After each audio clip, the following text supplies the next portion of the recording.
Welcome to our card class today. Today we are going to work with gel plates and pigment powders. They can be mica powders or just pigment powders depending on what you have in your stash. Now any size gel plate will work for this and any paper that you want to print on to add to your cards.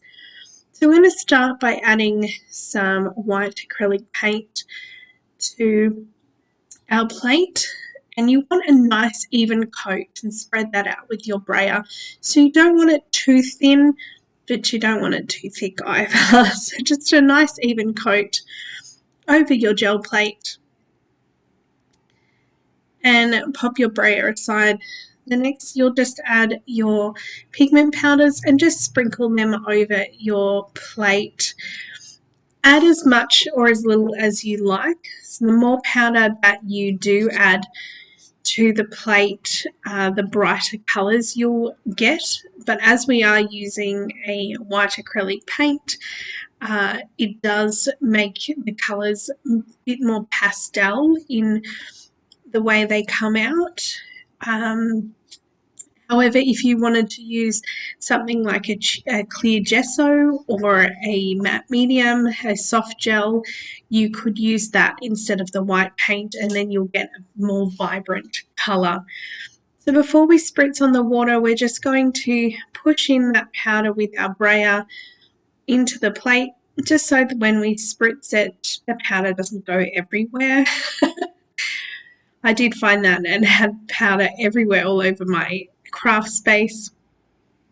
So just spritz with water.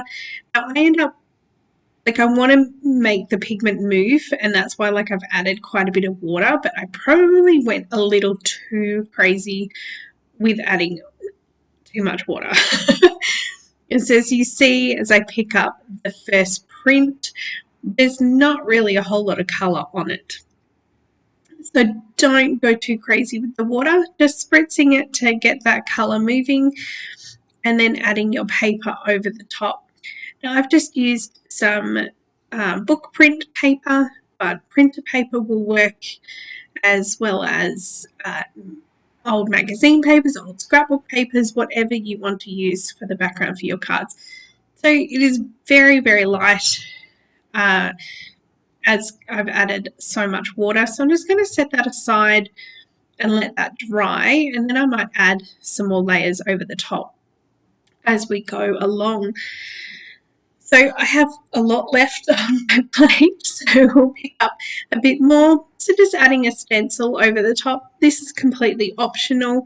It's just a fun way of creating different prints, but not necessary if it's not something that you have available or that you want to do. Just sort of gives you an extra element on your prints. So you can see, because the plate is still quite wet, that print hasn't really come out as well. So try again on some printer paper. And just keep pulling prints until all the colour is gone. There we go. So that's come up a lot better. So just removing the stencil, and you can see that we still have quite a bit left on the plate. So we can pick that up with another piece of paper. This is a very economical way of creating lots of prints and lots of your own backgrounds for your cards. So if there is any colour left on your plate, and there is a little bit on mine, just add a bit of acrylic paint over the top, spread out with the brayer, and then you can pick that up again before adding on some more colour with the pigment powders. So keep adding in the same way. So paint over the top, then sprinkle the powder on, brayer those colours in, and then spritz with water. Keep creating. You can print on doilies or lace or ephemera, some titles, whatever you have available in your stash to use, and keep layering up those prints until you're happy with how they turn out and the colours that you've used. So have fun creating those prints, and we'll come back to you soon.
Once you have finished your prints and you're happy with everything that you have created, ready to decorate your cards, we are going to get the white cardstock out to create the card bases. So you can use any colour. You don't have to use white. I chose to use white. It's up to you and what you have in your stash. So the first cut that you are going to make is at 10 inches. Cutting that strip off and then rotating the cardstock to cut at 7 inches. This is going to create our 5x7 card and also a 5x5 card. So we're going to repeat that on our second piece of cardstock as well. So cutting first at 10 inches. And then rotating our cardstock and cutting at 7 inches. Once you have cut your cardstock, you'll need a scoreboard to score your cardstock. Now you can just fold in half if you prefer. Sometimes when you're working with a thicker cardstock, it just gives a nicer finish to score your cards. So with your scoreboard, scoring each of the bases at 5 inches. Creating our two 5x7s, scoring at 5 inches. And then using the offcuts, the larger piece, we can create a 5x5 card.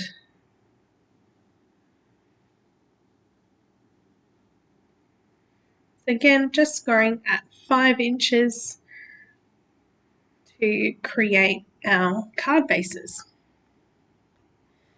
Placing the scoreboard to the side, can fold and burnish all of the card bases with your scoring tool or bone folder.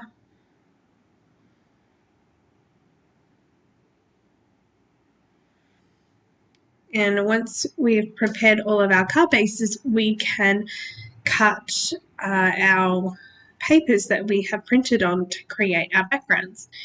So this is where having printed on lace and doilies and any extra ephemera or whatever you want to use up that you have in your stash to create these cards. So you can throw everything at them or you can keep them nice and simple.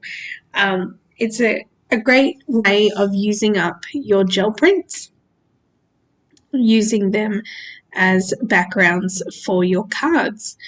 And then you can stamp on them, stamp any images that you wanted on them as well, and then your titles or die cuts. It's completely up to you. So we have our 4 cards ready to go, and we need to start thinking about what we're going to put on them. So I'd printed on some doilies and was trying to work out what I wanted to put on them. For the 5x7 fronts, you'll need to cut your decorative paper or the printed paper that you created to 6 3/4 by 4 3/4. So you'll need 2 of those. So 6 3/4 by 4 3/4. And then you will need 2 at 4 3/4 by 4 3/4 and adhere those to the front of your cards. So have fun decorating the fronts of your 4 cards, and we will see you soon.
We hope you have enjoyed creating your cards with your pigment powders and gel plates today.